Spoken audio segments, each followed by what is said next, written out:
Muy buenas a todos, chicos y chicas, aquí Dan. Volvemos a darle cañita a la serie de Super Mario Land 2, donde la habíamos dejado en el anterior gameplay. Ya llevamos completado 2 de los 6 mundos, por decirlo de alguna manera. Y hoy vamos a hacer la zona de la derecha. Vamos a empezar, creo que era la zona tortuga, si no recuerdo mal. Sí, perfecto. Pues vamos a empezar, ¿vale, chicos? Vamos a darle cañita.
Pues nada, chicos, ya me desmuteo. Vamos un momentito a la zona de las...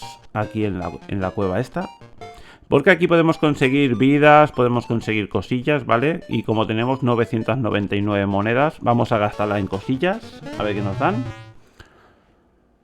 Bueno, oye, 20 viditas, no está mal. Mira, tenemos ya 64, o sea que vamos genial.